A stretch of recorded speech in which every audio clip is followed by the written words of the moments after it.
ఈ మాటలు తగ్గిపోవాలి. ఎంత తగ్గిపోవాలయ్యా అంటే గంటకు ఒక మాట అలా మీ జీవితాన్ని మార్చుకోవాలి. గంటకు ఒక మాటతో సరిపెట్టాలి అనేటువంటి జీవితం, విస్తారంగా మాట్లాడే జీవితం. అప్పుడు మాటలు ఉడుగుతాయి. మాటలు ఉడిగితే మీరు ఇప్పటివరకు ఎన్నో మంత్రాలు నేర్చుకున్నారు. ఆ మంత్రాలు ఉడగాలి. మంత్రం నేర్చుకోవడానికి ఎక్కువ టైం పట్టింది జీవితంలో, 30-40 ఏళ్ళు పట్టింది. ఇప్పుడు ఎన్ని నేర్చుకున్నామో అవన్నీ ఉడిగిపోవాలి. అవన్నీ ఎందులో ఉడిగిపోవాలయ్యా అంటే అన్నిటికీ ప్రణవ మంత్రమే ఆధారం కాబట్టి ఆధారమైన ప్రణవ మంత్రంలో అవి ఉడిగిపోవాలి. కాబట్టి ప్రణవ మంత్ర ధ్యానం ఎంత చేయాలయ్యా అంటే ఆ మంత్రాలన్నీ ప్రణవంలో నుంచే వచ్చాయని మనకు తెలుసు. కానీ ప్రణవ మంత్రంలో ఉడిగిపోతే అనుభవం వస్తుంది. ఒక ప్రణవంలో నుంచి అన్ని మంత్రాలు ఎలా వచ్చినాయి అందరూ మాటకు చెప్తారు, కానీ ఆ ప్రణవంలో నుంచి ఎట్టొచ్చింది అది వెనక్కి తీసుకుంటే కానీ తెలియదు. ముందు బయటికి రావడం అంటే అవ్యక్తం నుంచి వ్యక్తంలోకి రావడమే తెలుసు, కానీ వ్యక్తాన్ని అవ్యక్తంలోకి తీసుకోవడం తెలియదు ఎవరికి కూడా. తెలియాలి అంటే మంత్రం ఉడగాలి. ఉడిగిపోవాలంటే దాని ఆధార స్థానంలో లయం అయిపోవాలి. అందుకని అర్ధమాత్రకాయుత ప్రణవ ధ్యానంలో నాదం ఒక్కటే ఉంటుంది, శబ్దం ఉండదు. కాబట్టి ఆ నాదంలో లయం అయిపోవాలి. అప్పుడు మంత్రాలన్నీ ఉడిగిపోతాయి. మంత్రం ఉడిగిందనుకోండి, అప్పుడు మీకు మనసు ఉడిగిపోవడానికి కావాల్సినటువంటి సామర్థ్యం వస్తుంది. అప్పటిదాకా మనసు ఉడిగిపోదు. మంత్రం తిరుగుతుంటే మనసు ఉడిగిపోదు. అట్లా మంత్రాలన్నీ మౌనంలో కనుక లయమైపోతే అప్పుడు మనసు లయమైపోతుంది. మనసు లయమైపోతే ముక్తి. ఇక అప్పుడు హంసతో పని లేదు. ఇక మనసు పని చేసినంతసేపు హంసతో పని. మనసుతో పని ఎవరికైతే లేదు వాళ్ళు పరమహంసలు అయిపోతారు. మనసుతో మీకు పని ఉన్నంతకాలం మీరు ఎప్పటికీ పరమహంస కాలేదు. ఇది మౌలికంగా హంసతత్వం. ఈ నాదానుసంధానం చేసేటప్పుడు శృంగాటకము కిందకి రాకూడదు. అంటే నాకు దాదాపు ఇప్పటికి 30 ఏళ్ళ నుంచి ఉంది కాబట్టి ఎక్కువసేపు ఒకసారి అట్లా అనుకోకుండానే పైకి వెళ్ళిపోతుంది.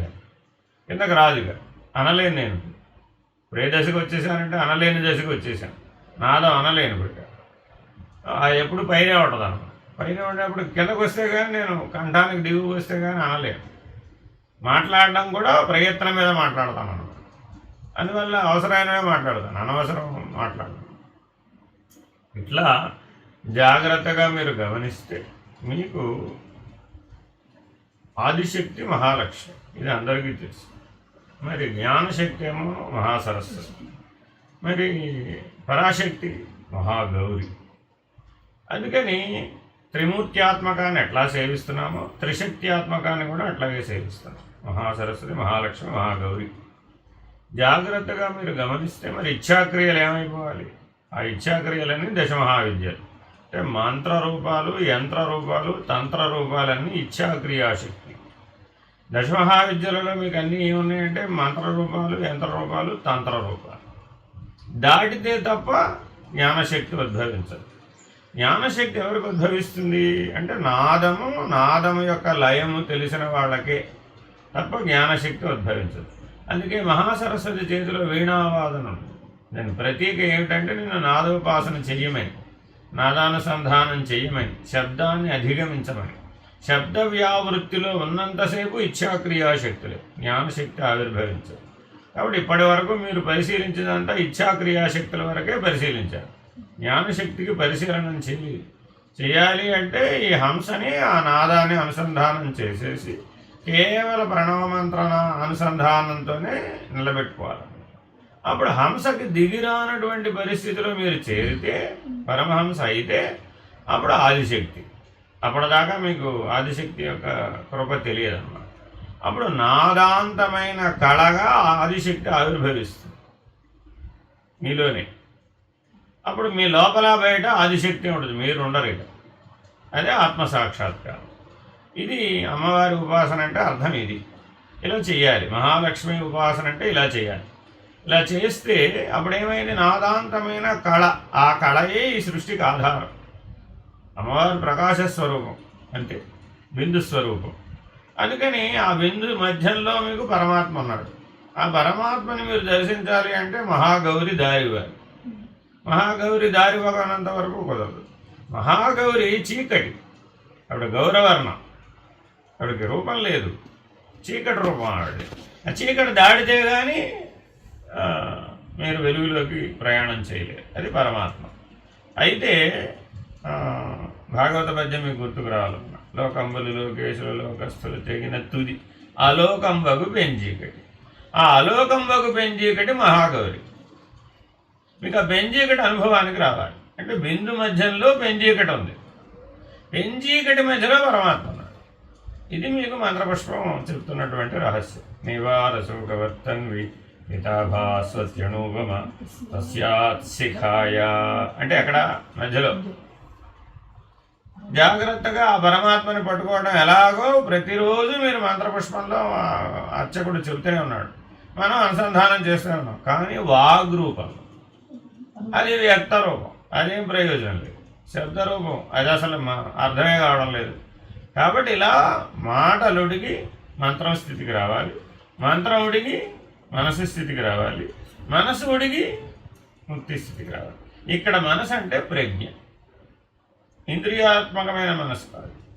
కాబట్టి ఎప్పుడైతే ఆ చైతన్య స్థితిలో ప్రజ్ఞాస్థితిలో మంత్రం ఉడిగి ప్రజ్ఞాస్థితిలో నిలబడతారో అప్పుడు మీరు స్థితప్రజ్ఞులు అవుతారు. బిందు మధ్యంలో నిలకడ కలిగిన వాడే స్థితప్రజ్ఞుడు అవుతాడు. వాడే ఆదిశక్తి యొక్క దయను పొందగలుగుతాడు. ఏ పరిస్థితిలోనూ మీరు వ్యక్త స్థితికి దిగిరాకూడదు.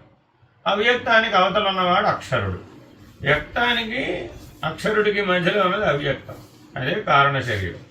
ఈ కారణ శరీరాన్ని దాటితేనే మీరు ఎప్పటికైనా ముక్తులవుతారు, మహాకారణ స్థితిలో ఉంటారు. మహాకారణం అంతా మహా అన్న శబ్దంతో ముడిపడి ఉంటుంది. అంటే మీరు మహానారాయణుడు అనండి, మహేశ్వరుడు అనండి, మీరు మహాశబ్దం ఎక్కడెక్కడ వాడితే అదంతా మహాకారణ శరీరం. కాబట్టి మహాలక్ష్మి, మహాసరస్వతి, మహాగౌరి ఎన్ని పేర్లు చెప్పినా ఆ మహా పెట్టినదంతా మహాకారణ శరీరమే. అదేంటి? సృష్టికి మహాకారణం. వాళ్ళందరూ ఎవరంటే సృష్టికి మహాకారణం. వ్యష్టి మహాకారణం, సృష్టి మహాకారణం రెండు ఒకటే, వేరుగా లేదు. దేని వలన? ప్రకాశం వలన. ఎందుకని సృష్టి అంతా ప్రకాశం చేతనే సృష్టి అయింది. వ్యష్టి కూడా ప్రకాశం వల్లనే సృష్టి అయింది. ఎందుకనంటే శుక్ల శోణితాలలో శుక్లమే ప్రకాశం, శోణితమేమో రక్తం. కాబట్టి ఈ ప్రకాశం చేరిక లేకపోతే ఆ శోణితం సంయుక్త బిందువుగా మారదు. వ్యష్టికి కూడా అదే రహస్యం. అందుకే తండ్రే ప్రదాత, బీజ ప్రదాత. ఎందుకనంటే ఆ ప్రకాశం లేకపోతే శోణితం వృధా అయిపోతుంది. అది ఆవిడకి ఎప్పటి నుంచో జరుగుతూ ఉన్నప్పటికీ ఫలితీకరించేది కేవలం తండ్రి యొక్క చేరిక వలననే. అలాగే పరమాత్మ యొక్క ఈక్షణ చేరినప్పుడు మాత్రమే, మహానారాయణుడి యొక్క దృష్టి పడినప్పుడు మాత్రమే మహాలక్ష్మి సృష్టిని ప్రభవించింది. ఎలాగా? ఆవిడ ప్రకాశం బిందువుగా ఉందంటే, బిందువులో నుంచి సృష్టి రాలేదు. రావాలి అంటే బిందు మధ్యంలో ఉన్నటువంటి ఆ చీకటి ఏదైతే ఉందో పెంచీకటి, ఆ పెంచీకటికి అవతలున్న పరమాత్మ పెంచీకటికి యువతలున్న ఆదిశక్తిని చూశాడు, ఈక్షించాడు, దృష్టి పడింది. అప్పుడు ఈవిడ బిందువు నుంచి సృష్టిని ప్రభవించింది. అంటే అవ్యక్తంలో నుంచి వ్యక్తం అయింది. అవ్వడానికి మూడు గుణాలని ప్రేరేపించాడు ఆయన. ఆ మూడు గుణాలు బిందువులోనే అవ్యక్తంగా ఉన్నాయి. అవ్యక్తంగా ఉన్న మూడు గుణాలని వ్యక్తపరిచడానికి కావాల్సింది పరమాత్మ యొక్క అనుగ్రహం, అదే దృష్టి. ఆ దృష్టితో పడుతుంది, చాలా ముఖ్యమైనటువంటిది.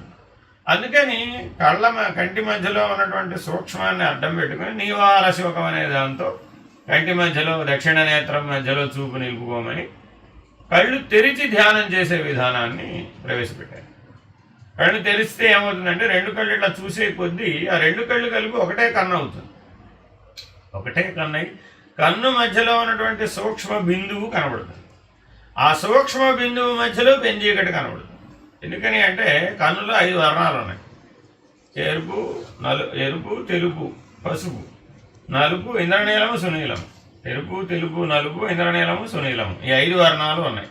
ఈ 5 వర్ణాలకి బయట పసుపు వర్ణంతో కాంతి కనబడుతూ ఉంటుంది, కాంతి వలయం, అదే సుదర్శనం. ఈ కాంతి వలయమే సుదర్శనం అన్నమాట.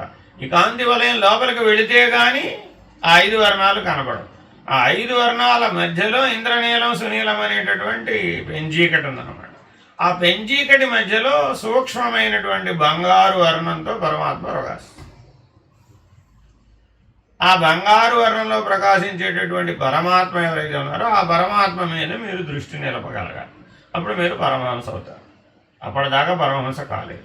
అంటే ఇన్నిటిని దాటుకుంటూ వెళ్ళాలన్నమాట. ఈ వెళ్ళడమే హంసతత్వం అంటే. హకార సకారములను విడవాలి, విడిచి కేవలం బిందు మధ్యలోనే నిలవాలి, కేవలం నాదానుసంధానంతోనే నిలవాలి.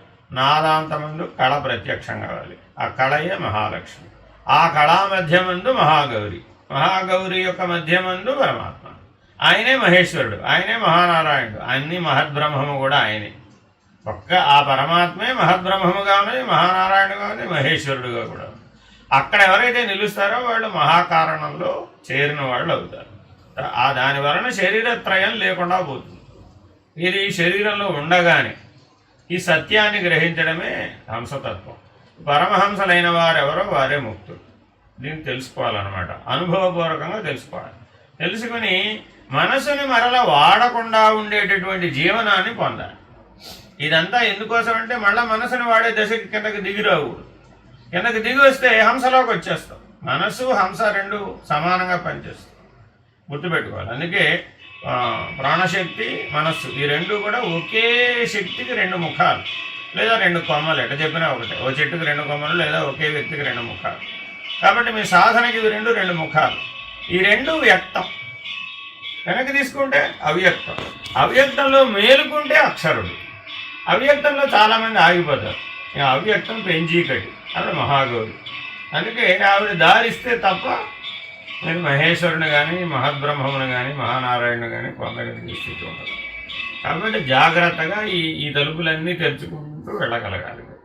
అలా వెళ్ళగలిగిన నాడు మీరు పరమహంసలు. తిరిగి